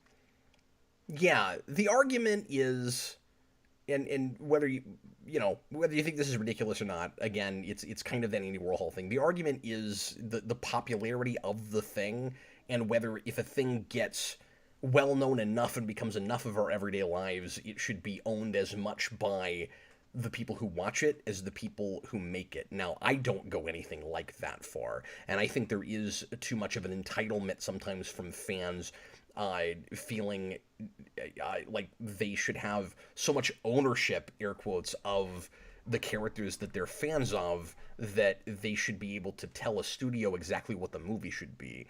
And so like giving the audience what they want becomes, we write the movie and you make what we tell you to, thank you very much, because we're giving you the money. That's also not how art should work. This just in, Bob the Hun follow-up story. He says he was talking about the first story. But what's wrong with an elderly woman, Cap? Well, I just wouldn't have thought that you'd necessarily go there. I don't know. Yeah, no, definitely the first story about the guy in the gas station. Oh, shall we go back to some pre-writtens? I didn't even mean because it was an elderly woman. I just mean because there was a woman involved. Like it seemed like this is becoming After Darky. It seemed like a more like broad general thing when you said it needed a sex scene, where like not necessarily with the person I was talking to, just some kind of a sex scene in this story. And then as soon as there's a woman involved, now everybody's imagining precisely the sex scene. You see what I'm saying? Yeah. Well, that's why I'm saying if the person behind the counter was female, you probably wouldn't have said that. But we're not imagining, because it's me and I'm a heterosexual man with a wife and family, when you say sex scene in the first story, you're probably not imagining with the guy behind the counter. You're probably just imagining a sex scene somewhere. Yeah, and it's in the story. It's much more likely that would be happening at a gas station than at an antique shop. I don't know that that's true. Really? Teens in your town hitting up the antique shop? Well, no, and again, this was not in my town, but true. If you think about it, it seems like an easier thing to get away with, as long as there's a bathroom. Yeah, because antique shops are much bigger. Well, when they are, I mean, you can have a really small antique shop. This one happened to be quite large, but there's a couple of things. A lot of antique stores. Well, I guess this is true of gas stations as well, but it just might be a little bit more conspicuous at a gas station. But like at an antique shop, there very often is like a key that you have to get to go into the bathroom. So if two people one could walk in onto you, yeah, exactly. To do that at an antique store, nobody would know about it. This is an After Dark now. Yeah. Well, I think it is kind of a common thing that bathroom gas stations are known for that. Yeah, or it's at least kind of a stereotype. But now I'm not going to do it in gas stations anymore. I'm going to do it in antique shops. Sure, that's and bar bathrooms too is also kind of a stereotype. Yeah, no, not sanitary, guys. Do not do this. We do not recommend. Yeah. But stay tuned for After Dark, because Tom asked a question specifically about this for this evening. Oh, amazing! That's as far as I'll go. Oh, now I want to stick around for at least that long of it. You should. We'll open with it. Open with it. Okay. We'll do a follow-up to this. Speaking of, After Dark will be right after the show. Do we have any more Super Chats? We just got one more from Bob the Hun. Let's say last call for Super Chats. We'll do Bob the Hun Super Chat, and then we'll do a pre-written question. And then if there are no more Super Chats, we'll do maybe one more if you see any good pre-written questions, and then we'll call it a night after the 3.5 topics we managed to get through this evening in 2 hours. Bob the Hun, $2. Cap is going to send his IRA buddies to kill her. Bob the Hun, I'm not touching that. He keeps making fun of me because we did a movie last night about the Irish terrorist organization IRA, which I was not familiar with and didn't know anything at all about. And and through that whole stream, he was making fun of me, saying that I was a terrorist and part of the IRA. And wow. And he seems to find this highly amusing and is still leaving super chats about it. Thank you for the super chats, but I don't want to talk about it anymore. I'm not a member of the IRA. I don't even know if that's still an organization, and I didn't know what that was until I watched The Crying Game from 1992 to do a review of that last night. And I don't know what's happened to the channel now. That's much darker joke than I thought. Here's how dumb I am. I read that in my mind as IRS. Yeah. And I was like, Cap has buddies at the IRS, and then it immediately made me think of like my one, not a huge criticism, but like one thing that kind of took me out in Everything Everywhere All at Once is like, why is that their IRS worker going directly to the laundromat to try to get the paperwork? Like, she's just the IRS person. Like, why would she be the one that's going down and like having her arrested? It was really weird. Yeah, that's a good question. Although the IRS does have field agents, but I guess that wasn't a field agent. Yeah, she's old elderly woman sitting behind a desk. But you only had, it was an indie movie. They only had like 10 cast members. I understand why it's in the movie, but that was one thing I was like, why the heck would she be doing I thought you were going to say $10. Well, that too. But you could see all of it on screen. Yeah. But yeah, I read that as IRS. He was making a much darker joke than I thought. Sorry, Bob. Yeah. I didn't give it the amount of weight that it should have been delivered with. Did anyone make you laugh tonight so far? I can't remember. Oh, that's a good question. Yeah, any specific questions that the question itself made me laugh? I don't think so. I don't believe that's happened yet. But I did momentarily forget about the super chat goal tonight. Oh, well, sorry I reminded you. No, I'm glad you did, but it feels like 9 hours have passed since the start of the show, because this has been a really strange whirlwind of things. Even though I feel like we've only tackled like 4 topics, I feel like I've been sucked into a few different vortexes. Yeah. This evening. I get that all the time. Talking to me feels like you've wasted 9 hours. This is a different one. But I don't think a lot of the super chats or questions have been attempts to make me laugh yet. I liked Bob the Hun's "It Needed a Sex Scene," but I don't think I laughed at it.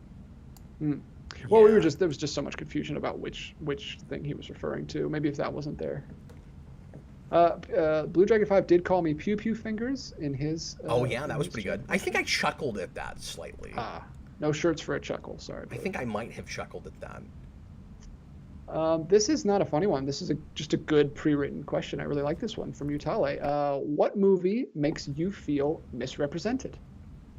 Misrepresented? Interesting. What movie tackles a topic, or not topic? It tackles a world that you're a part of that doesn't do it right. Is that what you're saying? That's how I'm interpreting it. Yeah. Yeah, that's a really cool question. Who asked that? That's Mutale. Nice question, sir. Mutale, that's a good contender for free shirt tonight if I don't laugh at anything. I like that question a great deal. I don't know if I'll give you a very good answer.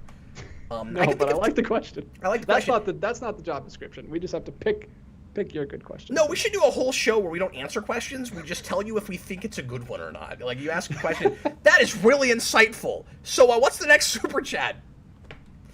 DJ, I'm thinking immediately of TV shows before I'm thinking of movies. Like, I've always had that a little bit with Big Bang Theory, where I'm like, this is a show about geeks that doesn't really understand that culture, or even some of the properties that they're lampooning and stuff. And occasionally they'll really stick the landing on things.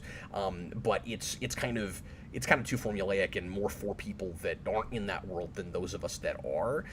And I've never wanted to be prudish about it, which is I don't talk about that a lot, but that's the first thing that comes to mind, but it's not a movie.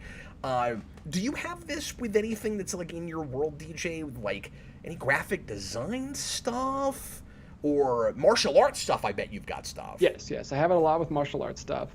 I guess I do have it with design sometimes, where they'll just be like a whiz kid who can just whip stuff up. But the thing that I think about the most is the way, like, cancer, the way the whole like cancer situation goes down, and that chemo and stuff. There's been so many. I don't know how to. It's hard to put my finger on.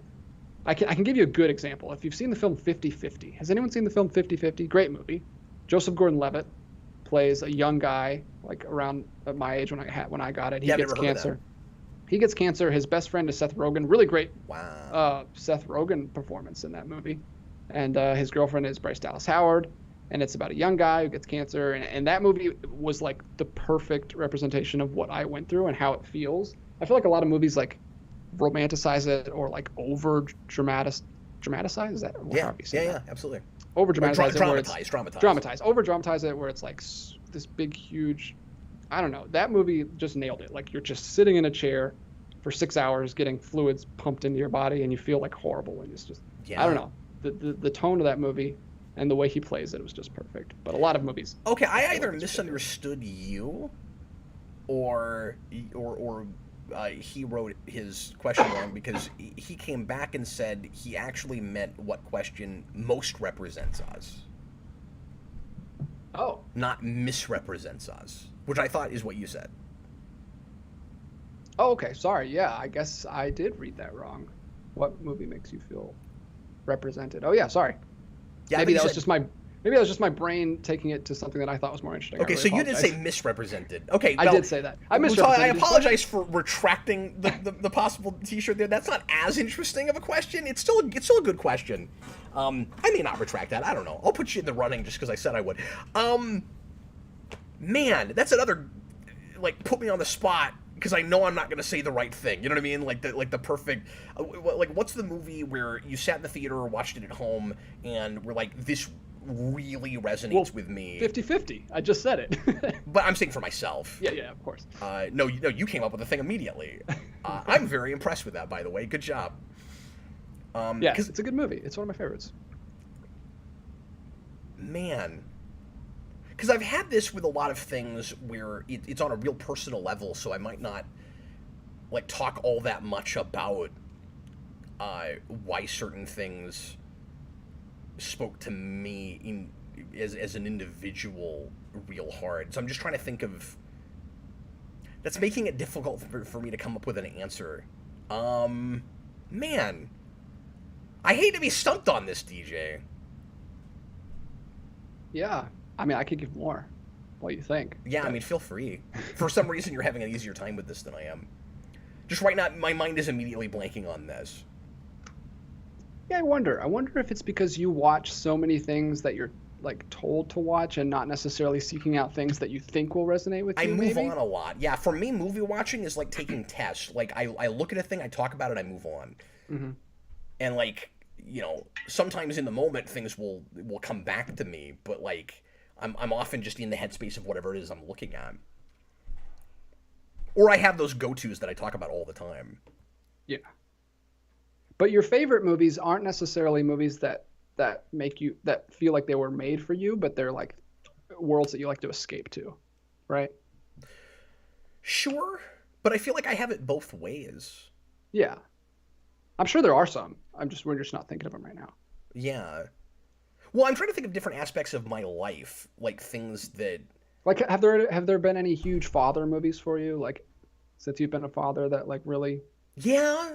Because I watched A Quiet Place, literally... Not immediately coming to me, but yes! I watched A Quiet Place, like, the year my son was about to be born. Like, I was already thinking about becoming a father and everything, and then I watched that movie, and that hit me pretty hard that year. I haven't watched it again since, so I don't know if it still would, but I remember that specifically. Okay, I have an answer. This is not the definitive answer, but this would be one. This might be in like a top 5 or something. And I've not gone back to this movie, but I guess Pixar's Soul.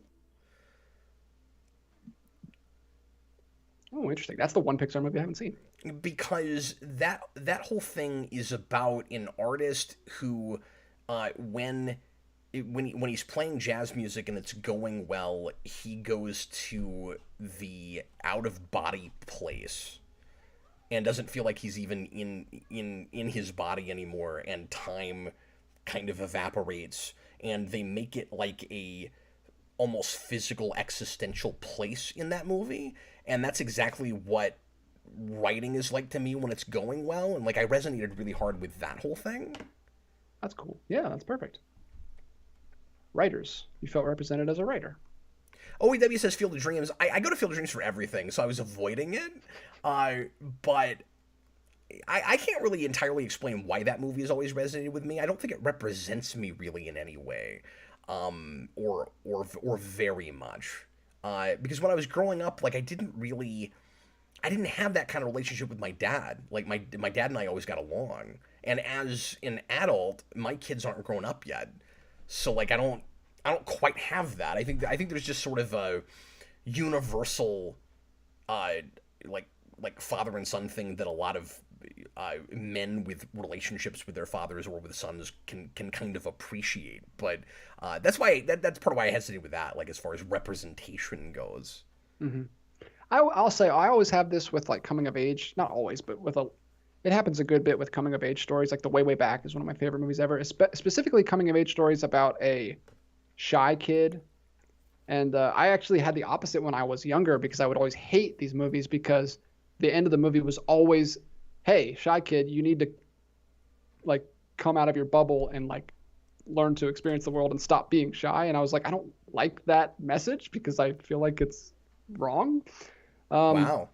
Because I was like, I think I'm fine how I am. I don't need to come out. But then yeah, you get older. Is shy a thing you have to get over, or is it a personality type? Yeah, those movies always end that way. But now, I mean, now I feel now it's a lot more complicated. I feel differently about it. I don't get as angry about that. I think it is important to force yourself out of your comfort zone a lot of the time. Sometimes, at least, not all the time. I have one more answer, if finally, and I think it's funny that Connor just popped in, because I didn't think of this because Connor was here, but then I thought of it and Connor showed up, and I was like, well, that's weird. It's like I conjured him, because the other thing that I'm thinking of is a movie that Connor asked me to review on the request, and which I've talked about quite a bit, but that is Before Sunrise. Oh, yeah. We haven't talked about those movies yet. I've seen all three of those now. Have you really? We need to talk about that at some point. Maybe someday we'll do a video talking about that as a trilogy. So that first movie, I would say, represents me to some degree in the way my relationship with my wife formed. I had a somewhat similar kind of thing. Not the like strangers passing at night kind of thing, but just the like immediately having a connection with a person, being enamored with a person, and not knowing where the friendship and the romance, where one begins and the other one ends, because anybody I had dated before that I was friends with for a while, and then we tried the dating thing, and Sarah and I just had a relationship and didn't define it, and just it escalated very quickly, and we let it go where it was going to go, and we didn't try to force anything or slow anything down. It just was, and that's very much that relationship, except it's only allowed to last for like 12 hours, and then they leave at the end. But then in subsequent sequels, they're back together again, and I don't want to explain too much, except to say they have to meet again because there are sequels. And then that last movie resonated with me, and I guess I felt somewhat represented in a whole other way that like totally wrecked me, and I couldn't like go to sleep after I saw that movie. And it hurt my feelings, and like I think it's probably great, but I couldn't handle it. We should talk about that at some point. Yeah, interesting. It will mean I'll have to watch it again, and that freaks me out, just sitting through that movie again. But yeah, I need to watch them again too. I've only seen them once each. I think the first one is still my favorite, and the first one is the one I resonated with the most. Especially because I am him. The whole scene where they I'll just spoil this one scene. Sorry guys, but I just want to talk. We got to do that video. But they meet the guy on the side of the road who like, hey, if you give me a few bucks, I'll write this poem for you. Yes. And after he walks away, he's like, he already probably had that poem, and he just swapped a couple words around. That's me. That is constantly me. I'm constantly taking the enjoyment or the magic out of moments for my wife, because I'm such. You can see the magic trick. It's just the way I was raised to be like. My parents grew up really poor, and it's like you have to like constantly like downplay everything and critique everything, because like if I can't have that, I have to say it's not worth it. It's like that. Like it's and I hate when I do that, because my wife is such like a much more emotional person than me, much more like living in the moment. And every time, and when that scene like broke me for a minute, because I was like, gosh, I'm just like him, and I hate that part of myself. But yeah, that's such a great movie. And it's so crazy that it's just like the stream of consciousness, just conversations and you can get so much out of it. That's such a cool movie. All of them. Yeah, see that. I'll say this just real quick because eventually we should do that. You and I need a list. Like I've got a list with Austin. Yeah, we'll make a separate list. So DJ, that first movie, I put myself in the shoes of someone in that couple. In some ways, I think I'm more like her than I am him, but just that couple, right? Yeah. And then in the which makes sense because we always say that you and me are swapped in the couple. Like you're more like my wife. I'm like your wife and you're my wife. Yeah. When I saw that third movie, it wasn't so much that I was represented as my parents were, and I think that's a lot of why I had such a hard time with it, because the like vitriolic arguments they have through that movie, it felt like my parents before they got divorced, and like that, I don't know, that and some other things in my life too, but that was hard. Anyway, I'm gonna give the free T-shirt to Mutale for creating this conversation. Yeah, even though I misinterpreted his question, but it came back around. It was great. Because if he hadn't asked that, we wouldn't be deciding to do a video on that as a trilogy, and that needs to happen. That just should exist. Even if 5 people watch it, that should exist. Yeah, that I would love to do that. Just because I want to have the conversation. Yeah. Absolutely. And if we record everything we say, like it's just like we're always announcing things. Like if that video causes 1 or 2 more people to watch that series, then I'll be happy because everyone needs to watch this.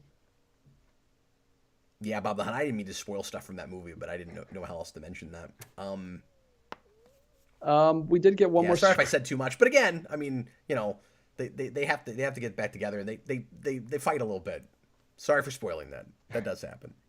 So I wish I had said this earlier because now we're finishing up that conversation with this super chat that came earlier about the. And we're at 2 hours, so let's do this and then go ahead and end things here. We'll be back next Tuesday. We'll take more questions. All right, Bob the Hutt. Was the elderly woman nude or topless? No. No, because she was ostensibly professional. Just not as professional as she should have been. Right. Like she wasn't that unprofessional. She wasn't that unprofessional. Yeah. It wasn't like she saw empty boxes of cereals and then suddenly decided to take her shirt off. I don't understand why a person would do that. What has happened this evening? I don't know. The barrier has been broken down. There's no difference anymore between this and After Dark. There's no other way to say that. Yeah, that's absolutely right. Shields are down. Shields are at 0%. If you fire a photon torpedo right now, the channel explodes. That's where we're at. All right, well, everybody, thanks a lot for watching. DJ, did you see anything else that you just really, really wanted to cover real briefly before we end, or are we in good shape? I think we're good. I think that was a good one to end on. I like that question. I think so too. All right, well, folks, thanks a lot for watching the Captain Logan Show. Appreciate all the questions and super chats this evening, and the interesting, thoughtful discussion that you guys involved yourselves in at the beginning with the lead-in topic. We'll be back again on Tuesday for another one. Tomorrow night, Austin and I are going to review The Samaritan I guess it's just called Samaritan, with Sylvester Stallone. It's a superhero movie on Amazon Prime. I keep wanting to say Amazon Plus. And then I'm taking the weekend off. If all things go according to plan, I'll be back on Monday for a superhero rewind on Guardians of the Galaxy Volume 2. If for some reason I can't get to it, we'll do it the week after, but I'm really going to try to make the regular time on Monday. And in the meantime, we're going to go ahead and get going, and I'll be back in about 15 minutes or so for Geekvolution After Dark, and we'll be Bad Fanfic, and we'll talk about questions we wouldn't usually talk about here, or maybe sometimes that we would when we just turn this into also an After Dark. Brandon should be here in a minute. We'll have Austin. We'll see if DJ sticks around for a few minutes, and in the meantime, I was Captain Logan, and this was DJ Martinez. Bye, guys. Had so much fun with this one tonight. It was great. It was different. It was unusual. See you later, folks.